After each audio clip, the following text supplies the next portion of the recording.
تعلیم حاصل کی ہے۔ وہی استفادہ کرنا کے مطلب ہوتا ہے وہی تعلیم حاصل کرنا، یعنی فائدہ اٹھانا۔ آگے کہتے ہیں وہاں انہوں نے مولانا فاروق صاحب جڑیا کوٹی سے بھی تعلیم حاصل کی تھی۔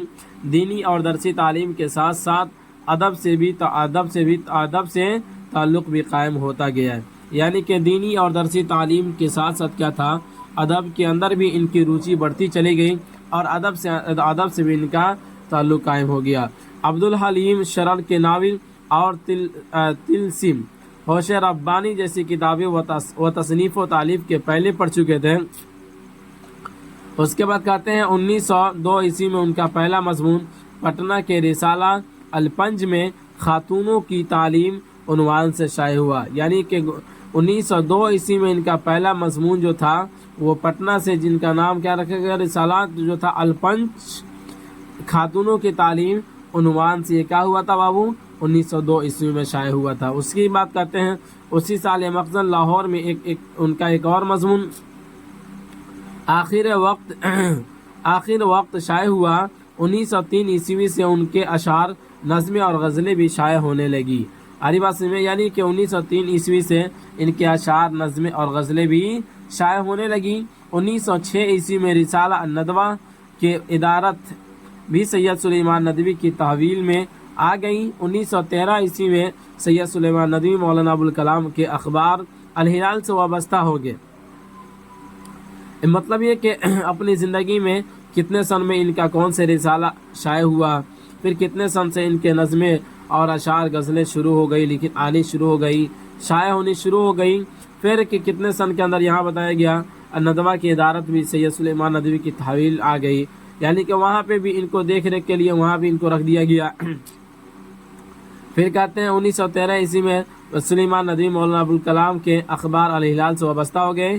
الہلال میں وہ زیادہ دنوں تک نہیں رہ سکے، اس کے بعد وہ پھر پونہ کالج میں درس و تدریس کے فرائض انجام دینے لگے، یعنی کہ کہتے ہیں کہ الہلال کے اندر الہلال سے جو وابستہ تھے، لیکن یہ ہوا کہ اس کے اندر یہ زیادہ دنوں تک نہیں رہ سکے، اس کے بعد پھر کیا ہوا، پونہ چلے گئے اور پونہ کالج پہنچتے ہیں، درس و تدریس کے کام میں یہ لگ جاتے ہیں، یعنی درس و تدریس کے فرائض انجام دینے لگے۔ اسی بیچ شبلی نعمانی کی وفات کے ساتھ ساتھ انہوں نے پونہ کالج سے بھی الگ ہو کر دارالمصنفین اور استاد کے باقی ماندہ کاموں کی تکمیل کے لیے خود کو وقف کر دیا، یعنی کہ ان کے جو استاد صاحب تھے ان کا کچھ سپنا تھا، تو ان کے سپنا کو پورا کرنے کے لیے انہوں نے کیا کر دیا، اپنی پوری زندگی کو، ان کے کاموں کو پورا کرنے کے لیے اپنی زندگی کو وقف کر دیا۔ وہی خود کو وقف کر دیا، مطلب کیا ہوا، اپنی زندگی کو وقف کر دیا۔ وہ ندوۃ العلماء کو مزید بہتر بنانے کے لیے ملکی سطح پر کوشاں رہے، یعنی کہ وہ کس طرح سے ندوۃ العلماء کو بہتر سے بہتر بناتے، وہ اس طرح کی ہمیشہ ان کی سوچ رہتی تھی۔ ہری بات سمجھ میں؟ آگے دیکھیے، کہتے ہیں کہ سید سلیمان ندوی کثیر التصانیف ادیب تھے۔ عربی ادب، اسلامیت، تاریخ، سوانح، ادبیات اور ترتیب و تدوین ان کے خاص میدان ہیں۔ اردو زبان و ادب سے متعلق ان کے مضامین، خاص طور پر نقوش سلیمانی اور ہماری زبان کا نام، مضامین سلیمانی اور مقالات سلیمان میں شامل ہے، یعنی کہ یہ کہتے ہیں کہ سید سلیمان ندوی صاحب جو کثیر التصانیف کے ادیب تھے، یعنی کہ وہ بہت ساری کتابیں وہ لکھ چکے تھے۔ اور اس کے بعد کہتے ہیں یہ عربی ادب ہو گیا، اسلامیات ہو گیا، تاریخ ہو گیا، سوانح ہو گیا، ادبیات ہو گیا، اور ترتیب و تدوین جو تھا ان کا خاص موضوع تھا۔ اور اس کے بعد کرتے اردو زبان سے متعلق ان کے جو مضامین جو شائع ہوئے تھے، نقوش سلیمانی، ہماری زبان کا نام، اور مضامین سلیمانی، مقالات سلیمان، یہ سب کے سب کیا ہے بابو، یہ سب کے سب اردو زبان سے متعلق ان کا مضامین شامل ہے۔ اس کے بعد کہتے ہیں شبلی نعمانی کی حیات و خدمات پر سید سلیمان ندوی کی کتاب حیات شبلی قاموسی اہمیت کی حامل ہے، یعنی کہ سید شبلی صاحب جب ان کی وفات ہو گئی تو اسی کو کہتے ہیں شبلی نعمانی کی حیات و خدمات پر حیات و خدمات پر سلیمان ندوی کی کتاب حیات شبلی قاموسی اہمیت کے حامل ہے۔ یعنی کہ حیات و خدمات یعنی کہ وہ جو جب زندہ تھے، یعنی شبلی نعمانی صاحب جب زندہ تھے تو ان کا کیا خدمات رہا ہے، اس کے اوپر یہ کتاب لکھی تھا حیات شبلی، ٹھیک ہے نا، تو وہ بالکل کیا وہ واقعی میں وہ اہمیت کے حامل رہا ہے۔ اس کے بعد کہتے ہیں شبلی نعمانی کے خطبات اور مقالات کو 8 جلدوں میں سید سلیمان ندوی نے مرتب کر کے شائع کیا۔ آ رہی بات سمجھ میں؟ کتنے میں؟ 8 جلدوں میں سید سلیمان ندوی نے مرتب کر کے شائع کیا تھا۔ اس کے بعد کہتے ہیں بابو شبلی کے خطوط بھی انہوں نے 2 جلدوں میں شائع کیا۔ یعنی کون؟ سید سلیمان ندوی صاحب شبلی کے 2 خطوطوں کو شبلی کے خطوط بھی 2 جلدوں میں شائع کیا۔ یعنی شبلی صاحب جو بھی خط روانہ کیے تھے تو اس کو 2 جلدوں میں انہوں نے شائع کیا۔ آگے دیکھتے ہیں سیرت النبوی صلی اللہ علیہ وسلم کی جلد اول ہی شبلی مکمل کر سکے تھے اور دوسری جلد لکھنے کا مرحلہ نامکمل تھا۔ سید سلیمان ندوی نے دوسری کو پائے تکمیل تک پہنچایا اور پھر تیسری، چوتھی، پانچویں اور چھٹی جلدیں تصنیف کر کے اپنے استاد کی آخری خواہش پوری کی۔ یعنی ان کے استاد کی خواہش تھی کہ یہ جو بھی کتابیں جو لکھی جا رہی ہیں یہ بالکل کیا ہے، یہ اپنی مکمل تک، اپنے تکمیل تک یہ پہنچ جائے، ٹھیک ہے نا۔ آگے کہتے ہیں سید سلیمان ندوی نے دوسری کو پائے تکمیل تک پہنچایا، پھر تیسری، چوتھی، پانچویں اور چھٹی جلدیں تصنیف کر کے اپنے استاد کی آخری خواہش پوری کی۔ عرب و ہند کے تعلقات، عربوں کی جہاز رانی، سیرت عائشہ، حیام اور حیام اور رحمت عالم ان کی مشہور کتابیں ہیں۔ انہوں نے لسانیات سے متعلق بہت سارے مضامین لکھے۔ انہیں اردو کی ابتدائی ماہرین لسانیات میں شمار کیا جاتا ہے۔ عربی بات میں یعنی کہتے ہیں کہ اپنے استاد کی آخری خواہش پوری کرنے کے بعد پھر عرب و ہند کے تعلقات اور جتنی کتابوں کا نام یہاں پر وہ ذکر کیا، یہ سب کے سب ان کی کون سی کتابیں تھیں؟ یہ مشہور کتابیں تھیں۔ اس کے بعد ان کے بارے میں ذکر کیا کہ یہ اردو کے ابتدائی ماہرین لسانیات میں ان کو شمار کیا جاتا ہے۔ یعنی اردو کے جاننے کے اندر، اردو کی نالج کے اندر ان کو کیا کیا جاتا ہے، یعنی ماہر شمار کیا جاتا ہے۔ آگے کہتے ہیں 23 نومبر 1953 عیسوی کو مختصر عدالت کے بعد کراچی میں انتقال ہو گیا۔ اس طرح سے ان کی طبیعت کچھ خراب ہوئی اور پھر 1953 عیسوی میں ان کی وفات کراچی کے اندر، یعنی جو کراچی ابھی کہاں ہے؟ پاکستان کے اندر ہے کہ نہیں؟ تو کراچی کے اندر ان کا انتقال ہو گیا۔ چلیے آگے دیکھتے ہیں ان کا لکھا ہوا جو مضمون ہے جو آپ کے نصاب کے اندر شامل ہے اس کو دیکھ لیتے ہیں۔ یہاں پہ کیا لکھا؟ بعض پرانے لفظوں کی نئی تحقیق، یعنی کہ کچھ پرانے لفظ ہیں اس کی نئی تحقیق یہاں پر پیش کریں گے۔ تو دیکھتے ہیں پیٹ کے لیے کھانوں میں سب سے زیادہ ضروری کھانا کون سا ہے؟ آری بات سمجھ میں؟ پیٹ کے لیے کھانوں میں سب سے زیادہ ضروری کھانا کون سا ہے؟ لوگ اپنے اپنے تجربہ اور عادت کے مطابق اس کے کئی جواب دے سکتے ہیں۔ یعنی کہتے ہیں نا پیٹ کے لیے، یعنی کھانا کھانے میں، یعنی پیٹ کے لیے کون سا کھانا زیادہ ضروری ہے؟ تو بہت ساری بات ہے یہاں پہ انہوں نے کہا ہے کہ لوگ اپنے اپنے تجربات پیش کر سکتے ہیں، اپنے اپنے تجربہ اور عادت کے مطابق اس کے کئی جواب دے سکتے ہیں۔ لیکن میں سمجھتا ہوں کہ جو میرا خیال ہے وہی اکثروں کا ہے، یعنی یہ کہ کھانوں میں سب سے زیادہ ضروری کھانا ناشتہ ہے۔ صبح سویرے اٹھ کر منہ میں کچھ پڑ جانے سے سارے دن کے لیے ڈھارس ہو جاتی ہے۔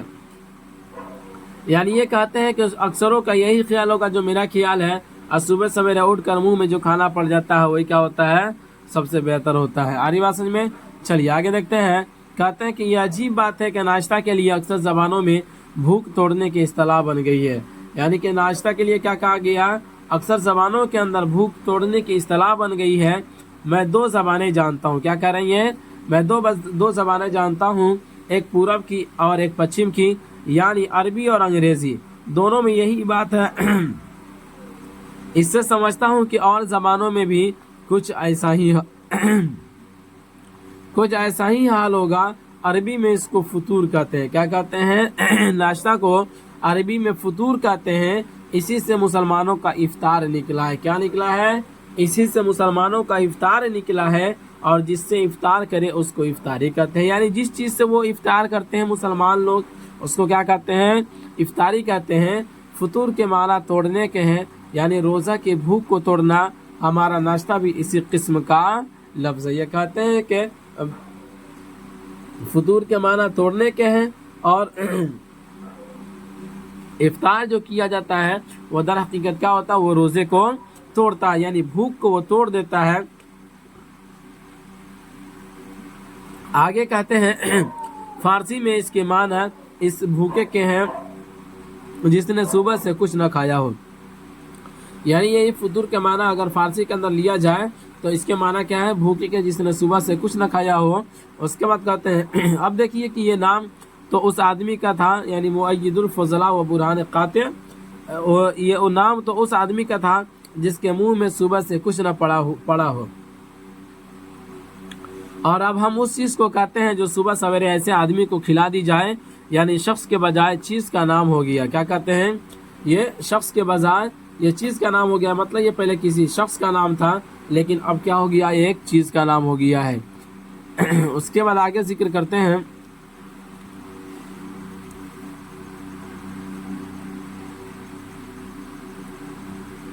چلیے آگے دیکھتے ہیں چیز کا نام ہو گیا ہے۔ اس معنی میں ایک اور لفظ نہار آپ بولتے ہیں، نہار یہ بھی فارسی ہے۔ کیا ہے بابو، ایک لفظ بولتے ہیں نہار، یہ آپ بولتے ہیں نہار، نہار منہ، یہ بھی فارسی ہے، مگر دیکھیے کہ یہ فارسی ہندوستانی سے ایسا مل گیا ہے کہ گویا ہندوستانی ہی ہے۔ کیا کہا یہاں پہ کہ یہ فارسی لفظ ہے، نہار منہ جو ہوتا ہے یہ فارسی لفظ ہے، لیکن ہندوستانی کے اندر یہ ایسا مل گیا ہے کہ کیا ہوتا ہے کہ لگتا ہے کہ یہ بالکل کیا ہے، ہندوستانی ہی ہے۔ اس کی اصلیت نہار ہے، نفی کے لیے ہے، نفی کے مطلب ہوتا ہے انکار کرنا بابو، نفی کے لیے، اور ہار کے معنی غذا کے ہے، نہار یعنی نہیں کھایا ہوا۔ کیا ہوا، نہیں کھایا ہوا، برہان قاطع، یعنی اب اس سے نہاری یعنی نہاری تیار ہوئی جو صبح کو نہار منہ کھائی جائے، اور لکھنؤ اور دلی میں یہ خاص چیز ہو گئی۔ جو کیا لکھا ہے یہاں پہ، جو بازاروں میں پکی پکائی بہت چٹپٹی ملتی ہے، یعنی کہ نہار منہ جو کھائی جاتی ہے وہ بازاروں کے اندر کہا گیا، وہ بہت طرح طرح کی وہ چٹپٹی والی چیزیں ملتی ہے۔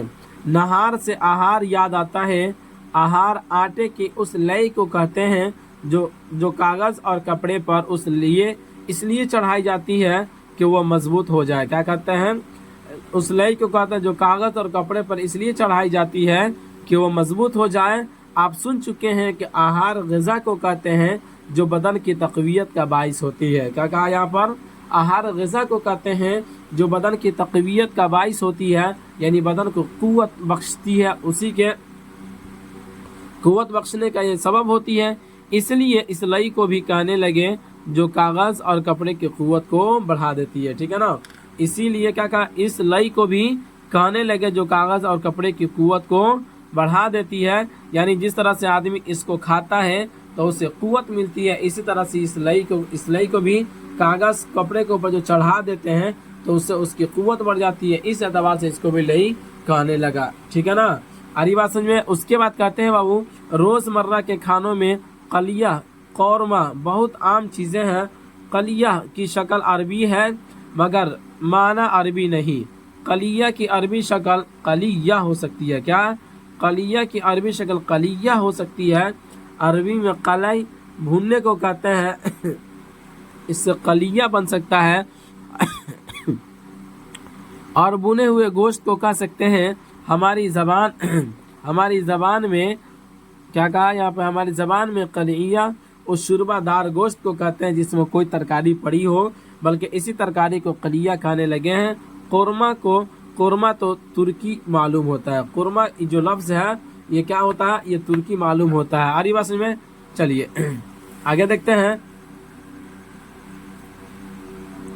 ہماری زبان میں ایک لفظ مضمون کی سرخی یعنی عنوان ہے، دیکھیے تو یہ سیاہی سے سرخی کیسے بن گیا، یعنی کہ اپنی زبان میں کہتے ہیں ہماری زبان میں ایک لفظ مضمون کی سرخی ایک لفظ ہے جو استعمال کیا جاتا ہے، تو دیکھیے یہ عنوان جو ہے، دیکھیے یہ سیاہی سے سرخی کیسے بن گیا، یعنی ظاہر سی بات ہے مضمون جو ہوتا ہے وہ سیاہ نہ ہوتا ہے تو وہ سرخی کیسے بن گیا، اسی کو یہاں پہ کہتے ہیں۔ بات یہ ہے کہ پہلے زمانے میں قلمی کتابوں میں باب اور عنوان کو امتیاز کے لیے سرخی سے لکھا کرتے تھے، ہے کہ نہیں، یعنی کہ اس کو سرخی سے لکھا کرتے تھے